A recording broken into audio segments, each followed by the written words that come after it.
Bonjour et bienvenue sur Maghreb Intelligence et un nouveau Maghreb est égal monde qui se penchera aujourd'hui sur cet incroyable et rocambolesque rebondissement qu'a connu ces derniers jours Alger, notamment avec la fuite du général El-Jen Nasr El-Jen, l'ancien patron de la Direction générale de la sécurité interne en Algérie, le plus puissant service de renseignement algérien, qu'il a dirigé de mai 2024 de juin 2024 à mai 2025.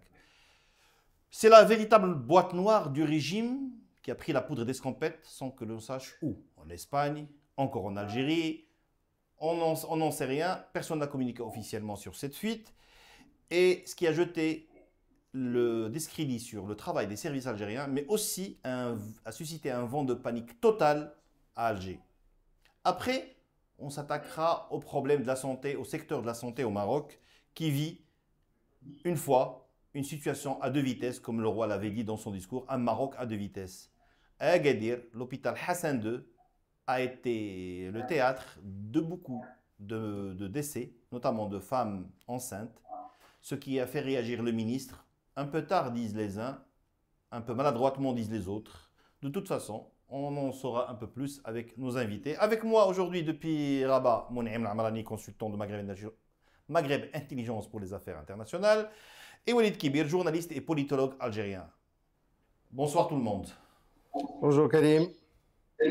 Bonjour Karim. Alors, Walid, à tout seigneur, tout honneur, toi, connaisseur des arcanes de la politique algérienne, que se passe-t-il en Algérie? Que se passe-t-il à Alger réellement? Il y a une grande panique depuis hier à Alger. Tous les entrées de la capitale ont été encerclées. Il y a de la gendarmerie partout. Ils ont encerclé même des sièges très sensibles, notamment le siège de la République, la présidence de la République al-Mouradia. Suite à cette fuite, c'est la deuxième fuite. La première n'était pas déclarée en 2015 après le départ du général-major Toufek. Nasr El-Jen Bouaktad Haddad a quitté l'Algérie, s'est installé en Espagne pour quelques années, après jusqu'à la mort de Gaïd Salah, il est retourné de nouveau. Il est devenu un patron de la DGS. Hier, il y avait des informations très sûres qui disent que Nasr El-Jen a quitté sa résidence à Del Ibrahim parce qu'il était sous résidence surveillée à son villa, parce qu'il a sa villa à Del Ibrahim, c'est un quartier chic à Alger. Et ça fait pratiquement quelques semaines, une enquête a été ouverte par le tribunal militaire de Blida, où il était pour quelques jours en prison. Après, pas une liberté provisoire, mais le juge d'instruction Nassib, Yahya Nassib, c'est le fils du général Abdelmalek Nassib, l'ex-chef de l'armée de la marine algérienne, a décidé de le mettre dans une résidence surveillée. Alors, hier matin, les premières infos disent que Nasr El-Jen, pas uniquement lui, avec un groupe de 6 à 8 personnes, il a quitté sa résidence, mais il a pris un bateau rapide pour aller vers l'Espagne. Cette information n'est pas encore confirmée. On ne peut pas les confirmer parce que la preuve, jusqu'à maintenant, les services algériens, ils sont en train de chercher ce général avec son équipe. Et il y a des infos qui disent qu'il n'est pas encore quitté le territoire algérien, les côtes algériennes, mais il y en a des gens qui disent, selon des informations, qu'il vraiment a quitté les côtes algériennes vers l'Espagne de nouveau. Nasr El-Jen, il a bien sûr, durant son installation en Espagne, il avait il a des biens, il a détourné une fortune colossale vers l'Espagne depuis des années. Et cette nuit d'hier, c'est pour moi, c'est un commencement لانهيار الدوله الجزائريه كما نقولوا يعني بكل بساطه لان اللي وقع هنا سابقه في تاريخ الدوله الجزائريه ان جنرال وماشي جنرال عادي يعني لان اليوم احنا عندنا في الجزائر nous avons un nombre important de généraux mais il y en a des généraux qui s'occupent des postes très sensibles. Un général qui m'a Nasser Jeune اللي عنده بيان سور ايوا يقولوا العلبه السوداء ديال المخابرات الجزائريه عنده جميع اسرار العلبه السوداء ومتورط في جرائم خلال التسعينيات يعني وكان ضمن فرقه الموت اللي كانت تصفيات في حق الجزائريين. وطبعا هذا الشخص هذا يمتلك الكثير من الاسرار ولا بروف on a vu hier la présidence a annoncé واحد الاجتماع طارئ نتاع المجلس الاعلى للامن. هذا المجلس الاعلى للامن سي كريم من الوقت بوتفليقه اجتمع 4 خطرات هذا ما كان ومن في وقت تبعون اجتمع مانيش عارف جو سي با واحد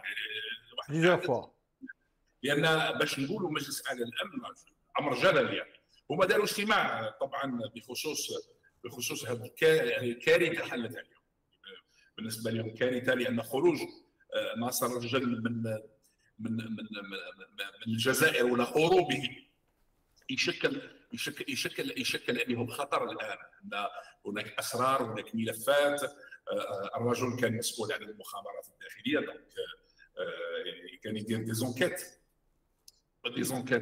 مش دي زونكيت عاديين يعني متعلقين بشخص عبد المجيد تبون ولا متعلقين بشخص شنقريحه ولا كبار المسؤولين في الدوله الجزائريه. وبالتالي الجيري دوبي اير راها في واحد الوضع في غايه الخطوره يعني لدرجه انهم حتى امس في الليل اتصلوا بي مع 11 تاع الليل قالوا لي باللي اعطوا اوامر من اجل منع بيع وشراء العمله الاورو ولا الدولار في سوق السكوار يعني الى اجل غير محدد بالنظر الى تخوفهم يعني من انه هذه العمليه نتاع فرار ناصر الجن تؤدي الى فرار بعض المسؤولين اللي خاطر ماتنون في الجيري ولات حاجه عاديه. المسؤول ولا الوزير ولا الجنرال لما تنهي المهام نتاعو يولي اوتوماتيكمون سوز اس تي ان يعني انتردي دو سورتي دي تيريتوار ناسيونال ولا يدوه ديريكت للحبس يعني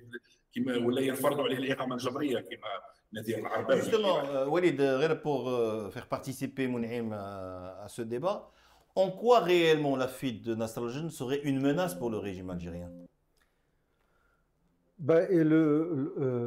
L'homme Nasser al-Jeune, le général de son vrai nom, Abdelkader Haddad, si je ne me trompe pas, c'est quelqu'un qui est là dans les arcanes du pouvoir algérien, notamment de la sphère sécuritaire et militaire depuis une trentaine d'années.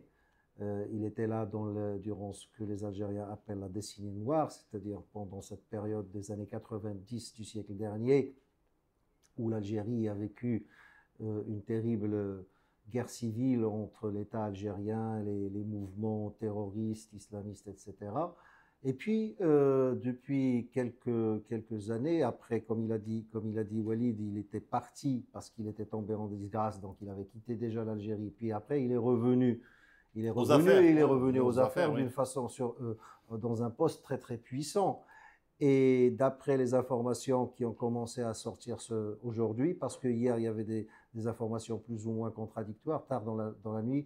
Alors au début, l'information qui est tombée, c'est-à-dire qu'il était parti en Espagne à bord d'une patera rapide, d'une patera un peu pas sophistiquée, un fantôme. Et par la suite, aujourd'hui, en fait, avec le quadrillage à Alger, par la mobilisation de tous les services de sécurité algériens, que ce soit la police nationale, la gendarmerie nationale, les services de sécurité militaire, etc. Et Peut-être qu'il est toujours en Algérie quelque part. Donc, mais il a quitté la villa dans laquelle il était en résidence surveillée depuis juillet dernier. Et on dit aussi cette panique, si je puis dire, qu'a bien expliqué Walid Kibir, dans laquelle se sont retrouvés les dirigeants de l'État algérien, elle serait, d'après ce qui se murmure, il serait à cause d'une clé USB que le général Nasr al-Jim a sur lui. Et donc, sur cette clé, il aurait plein de dossiers sur les différents personnalités algériennes, qu'ils soient civils ou militaires ou du monde des affaires. Et il paraît qu'en fait, il a décidé de partir d'essayer de partir parce qu'il ne veut pas se retrouver en prison. Et l'autre particularité, d'après ce que j'ai lu de Nasr al-Jim, c'est que de ce général-là, c'est un général jeune par rapport aux autres généraux ou même à tous les gens qui sont aux commandes de l'Algérie, qu'ils soient civils ou militaires. Il aurait à peine une soixantaine d'années, il est âgé d'une soixantaine d'années. Donc ça rappelle un petit peu ce général, comment il s'appelait déjà, Qaïdi, général Qaïdi, qui a été démis de ses fonctions et à cause d'une certaine prise de position pendant quelques réunions où l'Algérie participait avec d'autres membres ou d'autres États à l'extérieur qui faisaient partie de l'OTAN avec les pays de la Méditerranée occidentale. Et donc, c'est probablement aussi un conflit de génération. Et ce général-là, ce militaire-là, il est assez, d'après donc ce qui ressort et d'après cette panique que tu as bien expliquée qui s'est emparée des dirigeants d'Alger, le bonhomme n'est pas n'importe qui, quoi. Bah oui, le bonhomme n'est pas n'importe qui, mais quand même, ça jette un peu le discrédit sur le système de renseignement algérien. Quand on a un patron qui arrive quand même à s'enfuir, ça ressemble à un mauvais film d'espionnage. On se retrouve plus. Il est en prison, il est dehors, il est en résidence surveillée, il est en Espagne, il revient d'Espagne. Ça nous pose la question, Walid, de savoir comment sont nommés, qui nomme ces généraux, qui fait confiance à ces généraux finalement, pour qu'ils passent une année à la tête d'un grand service de renseignement et le lendemain se retrouver en prison ou en résidence surveillée. C'est déjà, même le processus de prise de décision, de nomination, porte en lui-même les germes de la sédition. Ils savent qu'ils vont terminer en prison. Ces généraux aujourd'hui en fonction savent qu'un jour ou l'autre, ils ne seront plus en sécurité. C'est vrai, c'est vrai. كما نقولوا هنا كاين مشكل في التعيينات يعني نعطيكم je vous donne un détail très important. La nomination du général Nasr al-Jim sur la tête de la DGSI n'a pas été médiatisée. Il a remplacé le général Kahel Mjdoub, qu'il était malade bien sûr, mais ils n'ont pas dit que vraiment Nasr al-Jim le patron de la DGSI. يعني يتكلموا في des événements là comme quoi il est déjà à la tête de la DGSI. على عكس الكل من تم تعيينهم في المده الاخيره سواء من على راس المخابرات الخارجيه ولا على راس المخابرات الداخليه. وشفنا ديك لا فاموز فيديو في صلاه العيد يعني وين سلم عليه عبد المجيد تبون وقال له وجد روحك يعني باش هنا يبين علاش انا نرجع للكلام نتاعك يعني ما هي المعايير اللي تخضع لها التعيينات بالنسبه للجنرالات في الجزائر في لي بوست هذو لي بوست سونسيبل. كاين معيار واحد يعني هو معيار الولاء. نصر الجنة على المستوى وميم حتى الولاء ما بقاش لان من بعد احنا كنشوفوهم كي يسون نومي ابري يسون ديغومي ريالمون يسون ديغومي جوست ابرون دونك باسكو ميم هذا نصر الجن او نيفو انتيليكتويل ماهوش قاري يعني ماهوش متخرج من اكاديميه العسكريه للشرشال ولا هو الباركور نتاعو سان باركور دو سون يعني هو كان في فرق الموت يعني وكان ما يسمونه هم انذاك سنوات مكافحه الارهاب في التسعينات. دونك ما عندوش تكوين اكاديمي صحيح، ما عندوش ماهوش شخصيه اللي على خاطر احنا داخل مؤسسه الجيش الوطني الشعبي كاين ضباط على كفاءه عاليه وعلى ثقافه عاليه. ناصر الجن ماهوش من هذه النخبه هذه يعني. سي ان نوم دو مان سي ان نوم اللي كان يخدم في لو تيران في لي زوبيراسيون ميليتير دورون لي زاني 90 وطلع سلون يعني الشيء اللي داروا هو في لي زاني 90. هذه هي واش قام هذا ناصر الجن يعني اون بليس دو سا كان ديزرتي يعني في 2015 هرب مشى لاسبان مشى لاسبان وقعد فيها وبقى فيها كالكو زاني ومن بعد رجع. وبالتالي اللي قال لهم الحكم بعد بوتفليقه يعني هذا التخبط اللي راهو فيه هو هذه هي النتيجه اللي وصلنا لها. يعني التعيين المشكل نتاع التعيينات النوميناسيون نتاع المسؤولين الكبار في لي بوست سونسيبل ما تخدعش المعايير المتعلقه بدوله المؤسسات. يعني المفروض ان شخص يتعين على راس مؤسسه امنيه كبيره مثل مؤسسه المخابرات او مديريه الامن الداخلي لازم يخضع المعايير المتعلقه بالاساس بالكفاءه والوطنيه. لكن une autre question se pose, Walid, justement pour abonder dans ce sens-là, une autre question très très percutante qui se pose. Nasr al-Jinn, on a les hauteurs d'Alger et le quartier de Brahim Dili, c'est un quartier hyper sécurisé. Oui. Donc, est-ce qu'il a profité de certaines complicités au sein des services et au sein de l'armée pour fuir? On parle de la complicité de Général Mahrez, directeur central de la sécurité de l'armée. محرز جريبي اللي البارح في الاجتماع تاع مجلس الامن ما كانش حاضر صوته ما كاينش. Le Haut Conseil de la sécurité, le patron. C'est le renseignement militaire en fait, c'est le patron des renseignements militaires. محرز جريبي. هو يقولوا لها المديريه المركزيه لامن الجيش، هو ما كانش حاضر، وهذا يعني انه تم ايقافه. يعني احنا عرفنا باللي تم الاقاله نتاعو، لكن مانيش عارفين اذا تم اعتقاله، ولكن باش وصل ناصر الجن انه يغادر محل اقامته اللي كانت تحت الاقامه الجبريه، هذا كان نتاج لواحد الكومبليسيتي كما قلت سي كريم او نيفو. وهنايا تبين على ان السيد هذا، او نعطيك نوتر ديتاي تري امبورطون. يعني شكون هو البروكيرور نتاع لو تريبينال ميليتير سي بخاري.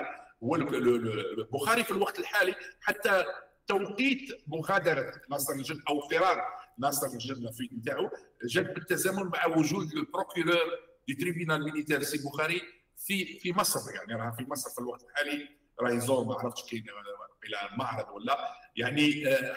وعلاقته الشخصيه يعني ناصر الجن عنده علاقه مقربه وشخصيه مع البروكيرور دي تريبينال ميليتير دو بليده.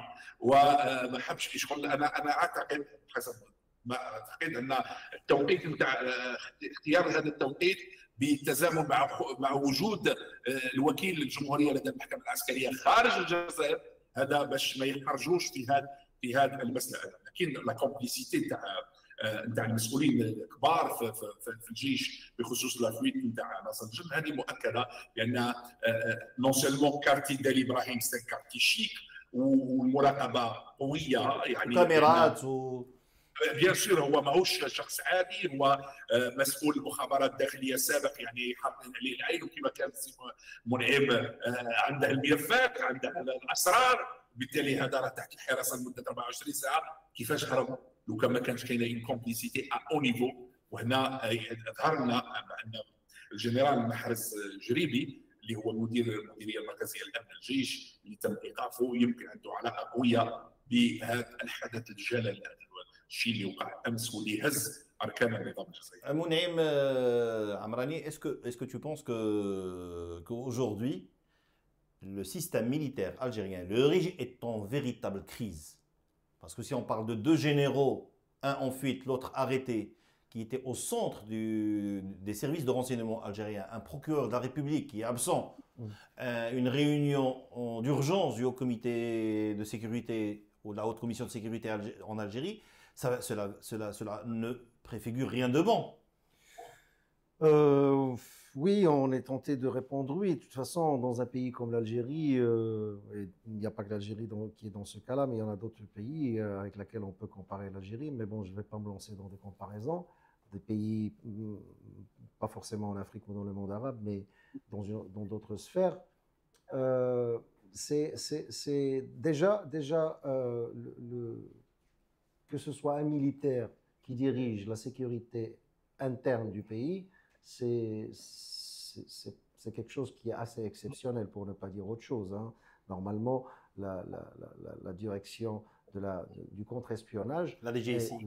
voilà, que ce soit la DGSI, la DST ou le FBI ou je ne sais pas quoi, c'est des civils, c'est des gens qui sont des spécialistes de la loi, du droit international. Là, il s'agit d'un militaire. Et je pense aussi, pour répondre un petit peu essayer de répondre à la question que tu poses là, ça dénote un conflit, un sera à l'intérieur d'une lutte, à l'intérieur des arcanes du pouvoir algérien, notamment du pouvoir sécuritaire et militaire, parce qu'il ne faut jamais oublier, je pense qu'on l'a répété assez ici, et pas par moi, même par nos collègues, notamment par nos collègues algériens, l'État algérien ou le pays de l'Algérie, elle a deux pieds, un pilier, il y a ou trois plutôt, il y a la présidence de la République, en principe c'est des civils, l'armée, et le troisième pilier, c'est les services de sécurité. Et c'est dans ce troisième pilier où il y a généralement des interférences entre ce qui est militaire, ce qui est civil, ce qui est gendarmerie, on ne sait pas quoi. Mais au-delà de tout ça, moi, ce que j'aimerais dire, au-delà de tout ça, de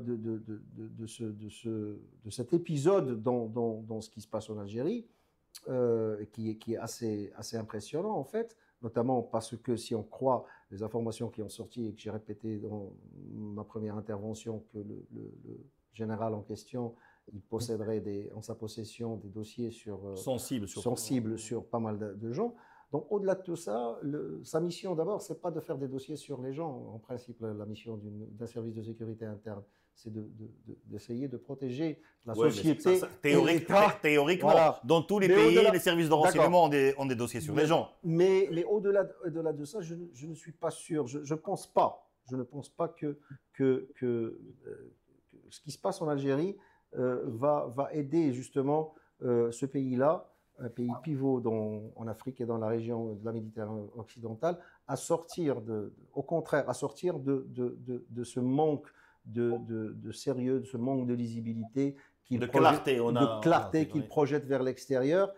Et ça, c'est la première chose. La deuxième, et puis ça, c'est encore une preuve qu'il y a un conflit, qu'il y a un problème, une espèce d'instabilité, on va dire, à l'intérieur des clans qui gouvernent l'Algérie. Et puis la deuxième chose, je ne suis pas sûr, moi, que la société algérienne, le peuple algérien, les Algériens, comme disent les Américains, the everyday person, le citoyen lambda, ça l'intéresse, toute cette histoire. Bien sûr, tous les Algériens ont peur que leur pays bascule encore dans la violence. Dans la violence, parce qu'ils ont le souvenir qui est assez proche. Ce que nous ne souhaitons pas de toute façon. Bien sûr, on ne souhaite pas. Mais est-ce que vraiment ça intéresse la société algérienne? Je ne crois pas. C'est malheureusement encore un conflit entre des gens qui se pensent tout-puissants parce qu'ils dirigent des services sensibles ou ils ont des postes plus ou moins importants dans les arcanes de l'État algérien. Mais ce qui est malheureux pour moi, c'est que bon, les Algériens, le citoyen lambda, ils regardent encore tout ça d'une façon dépitée, quoi. Walid Kibir, si on fait un peu de politique fiction, cet épisode-là va aboutir à quoi réellement? Là, on sait qu'il va y avoir une purge, certainement. Ceux qui vont mener la purge, c'est le président et son acolyte, le général Chengriha. Sauf que ces deux hommes ont bien entamé ils sont octogénaires, 81 ans, 82 ans chacun. C'est-à-dire qu'ils n'ont même pas le temps, ni le temps, ni la santé pour faire une purge réellement. Et même s'ils la font, les jeunes risquent de revenir parce que personne n'est éternel. Nous leur souhaitons longue vie, bien sûr. Mais personne n'est éternel, encore moins des gens qui ont 81 ans, 82 ans. Alors, si on fait un peu de fiction, ça va aboutir à quoi réellement? à ton avis? Pour moi, ce qui se passe, c'est vraiment hyper dangereux. Moi, en tant qu'Algérien, j'inquiète خايف على بلادي بزاف باسكو ce qui se passe maintenant انا بالنسبه لي سيت راها وكانها مقدمه للانهيار يعني. وانا شخصيا جيم با باش تنهار الدوله نتاعي يعني بكل صراحه يعني ان الوضع هذا خطير. C'est dans l'intérêt de personne, d'aucun pays limitrophe, ni l'Algérie est assez centrale dans le Maghreb et dans la Méditerranée occidentale, comme personne ne souhaite l'effondrement de l'État. L'instabilité de l'Algérie, ça va toucher tous les pays du Maghreb et ça, on n'accepte pas ça. أنا أشوف باللي اللي وقع البارح لازم إعادة النظر بشكل جدي من قبل هذا اللي راهم في الحكم الآن باش نشوف البروسيسور فريمون ريال وين تفرض الإرادة تاع الشعب الجزائري. لأن ما يقع في الوقت الحالي هو يعني حرب نفوذ، تطحن على مناصب، على صلاحيات، على مكاسب ماديه، على يعني امور اللي بعيده كل البعد على لانتيري دو لا ناسيون، المصلحه العليا للوطن. وانا مثلا بعيده ايضا على الاهتمامات اليوميه ديال الشعب الجزائري طبعا انشغالاته. المفروض البارح les gens qui rentrent à Alger qui sortent. Il y avait un Algérien qui a filmé une vidéo entre Alger et l'Khdaria, داروا 6 heures 6 سوايع entre Alger et l'Khdaria البارح. هذه يعني une panique جنرال غلقت المنافذ، تعطلت المصالح نتاع الجزائريين، فما بالك هذا جنرال هرب، فما بالك وكانت توقع مواجهه مباشره ما بين هذه الاجنحه اللي راهم يتحكموا في البلاد. الوضع هنا مقلق جدا. وكي نتكلموا على ان جنرال اللي كان على راس لا دي جي اس سي، هذه مؤسسه سياديه وطنيه، هذه مؤسسه خاص تكون عندها سمعه، خاص تكون عندها موثوقيه، خاص تكون عندها يعني يكون عندها واحد الهيبه نتاعها. الان البارح اللي وقع هو مس بالهيبه نتاع مؤسسات الدوله. هذه الهيبه وليد، هذه الهيبه ما بقاتش مني ولات depuis pratiquement l'accès de Tebboune au pouvoir, l'accession de Tebboune au pouvoir, les changements à la tête, on est au 5e ou 6e patron en 5 ans. Bien justement, هذه تعرف في علم السياسه، وهذا مصطلح الدوله المميعه. رانا الجزائر دخلت او الدوله المتردده، يعني احنا دخلنا لواحد المرحله بعد بوتفليقه وين كاينه واحد الانستابيليتي غير مسبوقه على مستوى مؤسسات الدوله السياديه، واللي اهمها المؤسسات الامنيه، يعني الجهاز الخارجي والجهاز الامن الداخلي. وين شفنا دوبي يعني الحكم هذا تاع تبون دوبي 2019 كل مره يتم تعيين مسؤول على راس جهاز المخابرات. انا اعتقد بان الجزائر الان ساسوبي كفى، لازم اعاده النظر في هذا التخبط، في هذا الوضع اللي راه هذا وضع خطير. وماشي غير من الامر متعلق بالجنرال ناصر الجن. شفنا الاقاله نتاع نادر العرباوي ومنعه من السفر ومنعه تحت الاقامه الجبريه. سي كوا سا؟ Qu'est-ce qui se passe en Algérie? Qu'est-ce qui se passe? Juste, c'est la grande question. Qu'est-ce qui se passe? Qu'est-ce qui se passe en Algérie? Est-ce qu'on n'a pas des gens, vraiment des gens qui n'ont pas confiance, le président et son chef d'état-major, âgés, malades tous les deux, et qui n'ont plus confiance dans aucun autour d'eux? Justement, c'est Karim. خصوصا شنقريحه. هذا الشنقريحه في 6 سنوات الاخيره الشيء اللي قام به على مستوى مؤسسه الجيش، يعني اكثر من 120 ضابط سامي في الجيش تم الزج به في السجن، يعني ما بين كولونيل وما بين جنرال. هذا رقم مهول، وهذا خلى شنقريحه الان ما يثق حتى في واحد ويخاف من الجميع، لانه خلاص داير العداوه مع الناس كي اون سين دو بوفوار. احنا ماشي نتكلم على الناس اللي خارج النظام واللي راهم يعارضوا هذا النظام، الناس اللي داخل هذا النظام يعني بيناتهم احقاد. هنا الجماعه اللي كانوا مع بوتفليقه واللي اشتغل معاهم تبون راهو وشنقريحه راهو في السجن. ما تنساش باللي هادو مازال عندهم ولاءات داخل مؤسسه الجيش، مازال عندهم ولاءات في الاداره الجزائريه، وبالتالي انا اعتقد بان هادو لو ديو تبعوا الشنقريحه ارتكبوا اخطاء فظيعه في حق الدوله الجزائريه، وهذا التخبط يتحملوا هما المسؤوليه نتاعه. وانا من خلال المنبر نتاعك انا نوجه لهم نداء يعني الاخر، روحوا ريحوا في دياركم. الجزائر خلاص كبيره عليكم، الجزائر تحتاج نفس جديد، رجال جدد. ونسمعك يا وليد، ما نسمعك. il faut parce que ça il faut mettre fin. شوف اخويا كريم، المشكل حتى لي زالجيريان انا يراسلوني يوميا، نقولها لك بكل صراحه، ونتحفظ على بت ما يعني الاخر يعني نخاف عليهم يعني.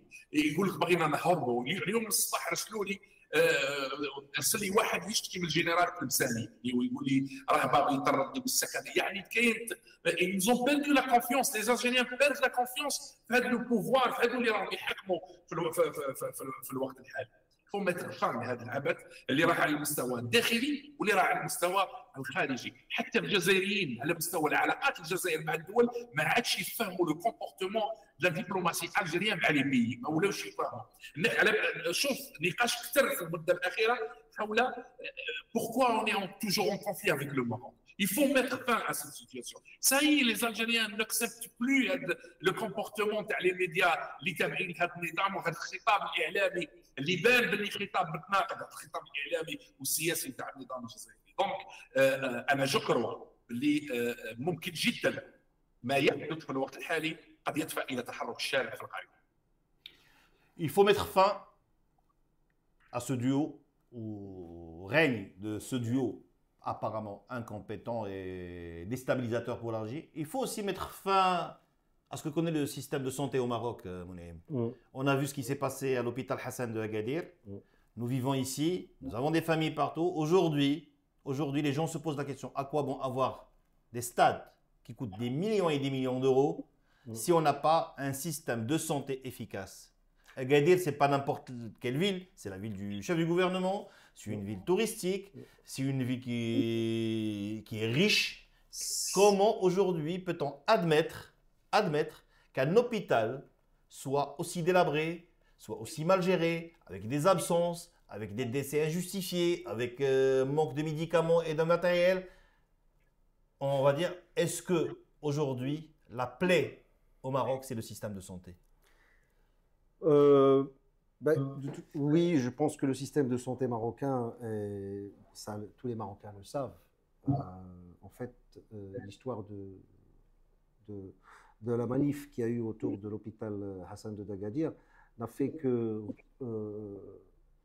remonter à la surface une réalité que les Marocains connaissent très bien et vivent au quotidien quand il s'agit du système des hôpitaux publics et même de certains hôpitaux ou cliniques privées. Le système de santé marocain est malade, ça tout le monde le sait, à commencer par les médecins eux-mêmes qui le disent. Et pour revenir à l'histoire des stades à des milliards de dirhams ou d'euros, c'est pas le fait de construire des stades qui rend nerveux ou qui énervent les Marocains, non, c'est pas ça. C'est en fait quand ils voient que la construction d'un... Par exemple, je vais donner l'exemple d'un hôpital, de l'hôpital régional, le nouveau hôpital régional, le centre hospitalier régional d'une ville comme Tétouan. D'accord, comme Tétouan. Ça fait... J'ai peur de me tromper, mais ça fait quand même 4-5 ans, peut-être on va sur la 3e ou la 4e année, qu'il est toujours pas prêt. En fait, il est prêt, mais il n'est pas encore opérationnel. Et les gens, ils ont vu avec bonheur que le nouveau stade de Moulay Abdallah, il a été détruit, l'ancien a été détruit, et le stade a été reconstruit en quoi, 18 mois. Les stades de Berid et tout ça, qui dans des temps records, celui de Tanger. Et pourquoi les stades et pas les hôpitaux? Justement, qui on est responsable responsable de ces hôpitaux qui deviennent des mouroirs? La santé publique, parce qu'on parle du secteur public. La santé publique, comme l'éducation, c'est un droit constitutionnel. C'est-à-dire que l'État, n'importe quel État, pas seulement l'État marocain, est obligé, de par la loi, de par la Constitution, de garantir à tous ses citoyens un accès à la santé, comme l'accès à l'éducation et l'accès à un job, au travail. Et les Marocains disent dans leur espèce de sagesse populaire, des fois ils disent فهاد البلاد ما حساش بنادم يمرض. Tu peux pas ne pas tomber malade. Et quand tu tombes non, malade, ils te disent vaut mieux mourir que d'être malade au Maroc. Oui. Quand tu tombes malade et tu vas faire face, tu vas te présenter dans un service d'urgence ou dans un hôpital public, ben, c'est un parcours du combattant. Et dans des villes comme Agadir, c'est-à-dire c'est les villes, Agadir, rappelons que Sa Majesté le roi Mohamed VI, il y a quelques années, avait été à Agadir et il avait prononcé un discours à l'époque quand le chantier de l'autoroute vers le sud, vers le Sahara avait été lancé. Il a dit, dorénavant, s'il vous plaît, ne parlez pas, ne dites plus Agadir, le sud du Maroc, et Marrakech, c'est le centre du Maroc, et Agadir, c'est un hub. Et c'est dans cette ville-là, qui est aussi candidate, qui va accueillir la Coupe du d'Afrique Monde et la Coupe du Monde, il y a les gens qui viennent, qui disent, il y a le personnel médical qui ne vient pas, les médecins ne sont pas là, quand on arrive, il y a un seul médecin, les autres, on ne sait pas où est-ce qu'ils sont. Et ce que ça fait ressortir, ce qu'a fait ressortir l'histoire de l'hôpital Hassan de Agadir, c'est justement... C'est ne pas le pire d'entre les hôpitaux, exactement, on voit pas les petites villes. Et et je termine avec ça, pour, si tu veux, de toute façon on vient d'ouvrir la discussion sur ça, c'est quand on regardait le ministre qui est parti, le ministre de la Santé, Amin Tahraoui, qui est parti là-bas, il y a les gens qui l'ont interpellé, ils ont dit on vient à l'hôpital, il y a un seul médecin, alors que l'hôpital il est assez grand. Et où sont les autres médecins? Et ça, tous les Marocains le savent. Ah, c'est pas un secret de polichinelle. Tu vois, où est-ce qu'ils sont, les médecins de l'hôpital, les autres médecins? Ben, ils sont en train de faire des heures supplémentaires dans des cliniques privées. Et puis, pour terminer, en revenant à l'histoire de la construction ou de l'équipement des hôpitaux publics, les gens aussi, les citoyens, ils voient comment des groupes privés, mais ça, c'est pas grave, c'est des capitaux privés, ils arrivent à construire dans tout le Maroc, dans toutes les villes marocaines, en l'espace de de 12 mois ou 15 mois, des cliniques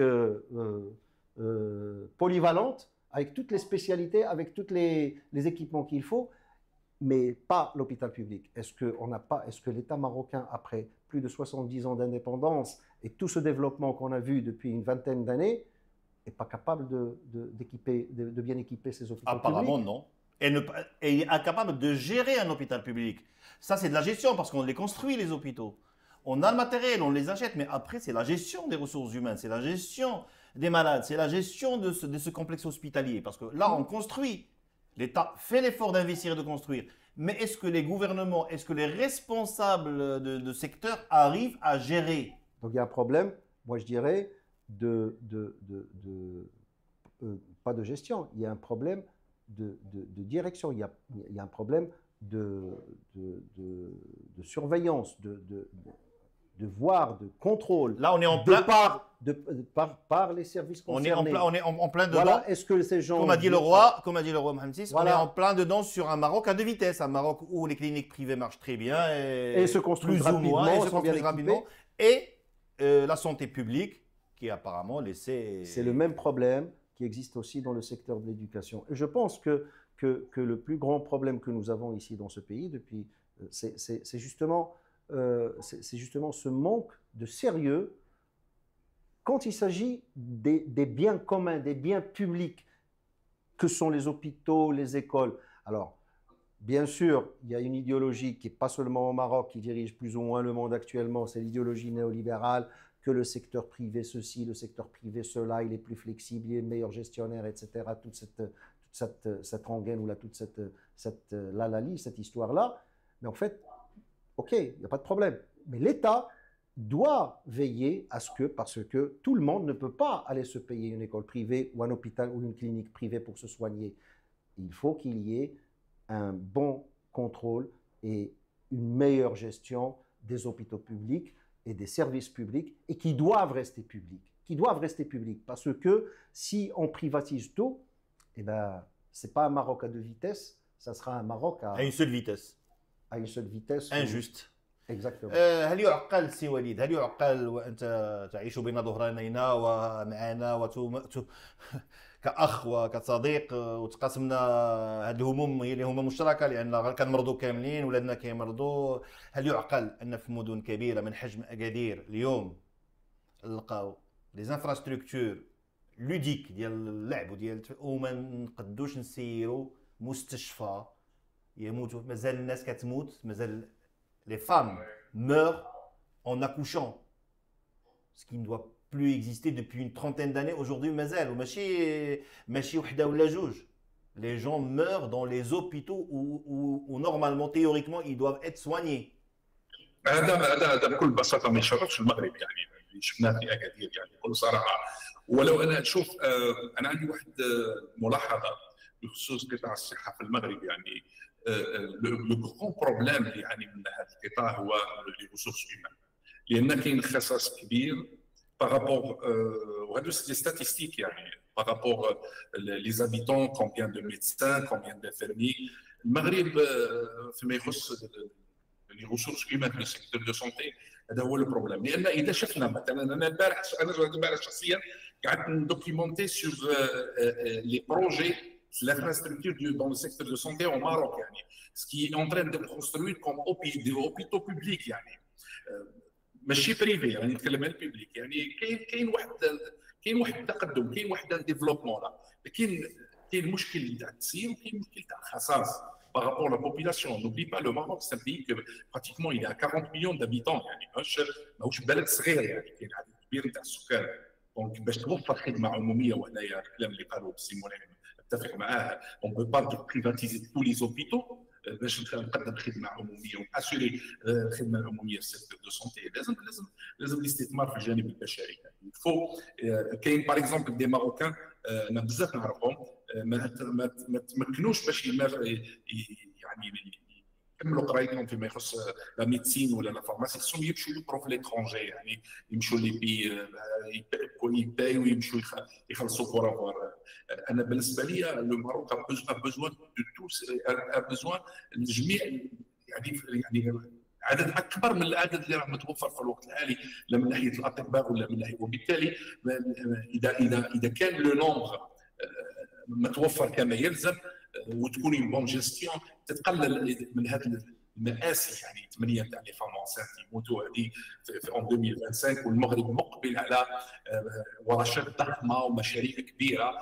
المفروض ان هذا الامر خصو ما يتكررش، ولازم الاهتمام بشكل كبير بالجانب البشري، لان الجانب البشري هو اللي في الاخير. لان هذا لو سيكتور دو سونتي لو ترافاي اون بروميير ليو سي ترافاي هيومان يعني. اذا توفرت الموارد البشريه اللازمه ويكون واحد نيكيتاب يعني ما بين جميع المناطق في المغرب، اعتقد ان قطاع الصحه غادي يعرف التطور. لكن اذا ما تمش الاستثمار في الجانب البشري، ولو تروح تبني مستشفيات جميله ومساحات كبيره يعني كما شفنا مثلا في مدينه الرباط راح تبنى يعني معلمه صحيه ضخمه يعني بكل صراحه. نتمنى ان المغرب مع مرور الوقت خاصو ينتقل من خاصو يتجاوز هذا الاشكال نتاع تدني الخدمه الصحيه.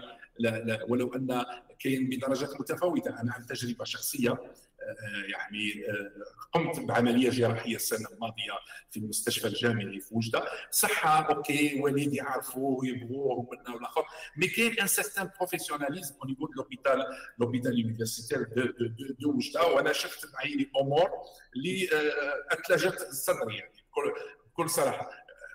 يبقى هناك بعض الامور الخصائص، ولكن نتمنى ان شاء الله ان الخدمات العموميه في قطاع الصحه في المغرب تتطور وتكون متاحه للجميع المغاربه ولا جميع المغاربه. Aujourd'hui, la réponse du ministre à cette crise, c'était les sanctions. Est-ce qu'en sanctionnant, c'est véritablement la solution? Il faut sanctionner de toute façon, ça c'est sûr, même si c'est pas une solution. Mais et de toute façon, vu le tollé qu'a pris l'affaire et puis l'impact qu'elle a eu sur l'opinion publique et ce sentiment de frustration chez tous les Marocains, il fallait sanctionner. Mais en fait, la sanction, c'est pas la solution. Il faut sanctionner et faire un suivi. Et justement, comme il a dit Walid, il faut développer les ressources humaines dans le domaine de la santé, même si je n'aime pas trop moi l'expression ressources humaines, mais enfin la formation des médecins, des infirmiers spécialisés, tout ça, dans le public et le privé. Et il faut une mobilisation générale pour que les gens, les métiers de la santé, de l'infirmier de base jusqu'au chirurgien qui fait des opérations très pointues sur le cerveau ou à cœur ouvert, il faut une mobilisation générale pour que ces gens que le Maroc forme, ne partent pas ou ne partent pas tout de suite dans le privé. Il y a eu des programmes qui avaient été tentés il y a quelques années par d'anciens gouvernements. On les a oubliés. Je me rappelle de 2014. C'est vrai que ça avait créé un petit peu une mobilisation des étudiants en médecine qui ne voulaient pas de ce qui avait été appelé à l'époque, je crois que c'était en 2014-2015, le service national, c'est-à-dire quand tu termines tes études de médecine, tu travailles pour l'État pendant 1 an ou 2 ans, le temps de, mais pas tout de suite aller dans le privé pour optimiser. Mais c'est vrai que ces étudiants-là, ils avaient aussi raison quand ils disaient, moi je veux bien aller dans des régions reculées, mais toujours est-il, il faudrait qu'il y ait là-bas un hôpital ou un centre de soins digne de ce nom. Tout à l'heure, tu as dit, quand on a parlé de la privatisation, et que ça ne sera plus un Maroc à 2 vitesses, mais ça sera, tu as dit, un Maroc à une seule vitesse, mais ça sera une seule vitesse pour une des happy few, pour quelques-uns. Et puis les autres, qu'est-ce qu'ils vont ils vont aller tout de suite. Tu vois, mon aim, ce qui me dérange, c'est la réaction du ministre de tutelle. J'ai vu un monsieur apathique, un monsieur vraiment. Il avait l'air de découvrir un petit peu. Il avait l'air de découvrir un hôpital, ce que c'est qu'un hôpital. Voilà. Un hôpital au Maroc. Un hôpital au Maroc. Et des gens qui travaillent dans un hôpital public. Et sérieusement, comme s'il n'avait jamais entendu parler. Et sérieusement, les sanctions, oui, c'est bien, mais oui, et la réponse politique et la réponse du gouvernement, c'est quoi aujourd'hui? La réponse, je vais te répondre. Moi, ce que je pense, c'est que normalement, que ce soit les gens qui sont, les partis politiques qui sont au gouvernement, dans la coalition gouvernementale, ou les autres qui sont dans l'opposition.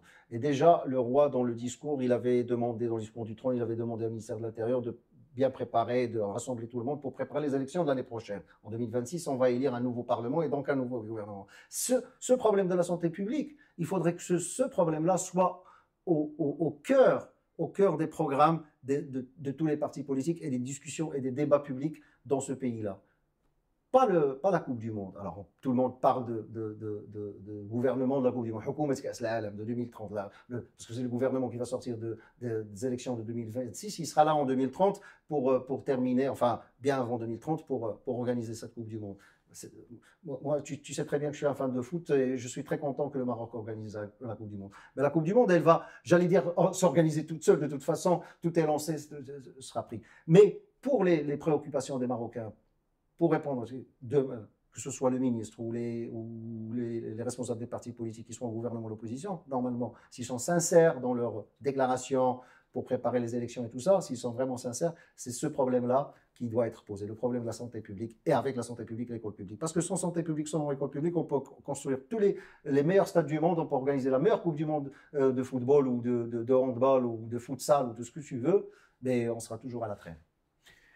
Espérons que le gouvernement va réagir, qu'il va prendre les choses au sérieux, parce qu'il n'y a pas qu'Agadir. Il y a plusieurs petites villes, moyennes villes, où c'est le désert médical. Il y a exactement les régions montagneuses, ni privés, ni hôpitaux. Et les gens peinent pour voir un médecin. Parfois, il y a des gens, même à Rabat, qui prennent des rendez-vous sur 3 mois, 4 mois, pour voir un médecin spécialiste dans un hôpital public. Et ça doit cesser, ça doit s'arrêter. Normalement, on est dans un pays au 21e siècle qui s'apprête à accueillir des échéances internationales.